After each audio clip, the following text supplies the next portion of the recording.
All right, fourth graders, today we are looking into more social studies stuff, which we took a break from last week. And this week we are going to be taking a look at and continuing to look at how does Wisconsin become a state?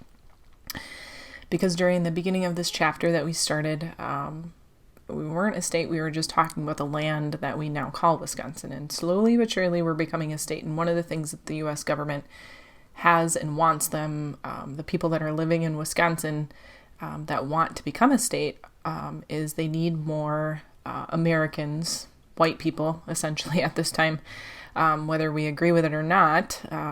They wanted more non-Indians living in Wisconsin at the time. And what we're going to be talking about today is one of the events that takes place that gets more non-Indians into Wisconsin. So let's take a look. You are going to be looking at a passage or two passages that talk about people coming to Wisconsin. They're coming, and it's good news for the people that want it to become a state.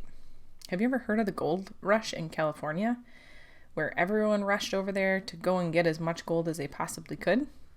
Well, we had something very similar in Wisconsin called the lead rush, where we dug into Wisconsin's hillsides and dug in and got some lead. And at the time, we didn't know that lead was poisonous. And we used it for a lot of things, and you're going to read and find out what those things are today.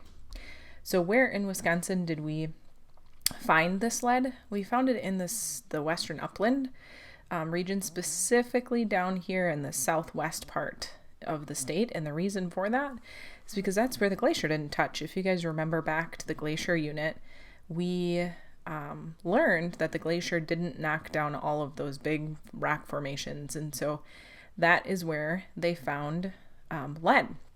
So today you're going to be reading two passages. One's going to tell you a little bit about the lead rush, and the other is going to tell you a little bit about how we became known as the Badger State.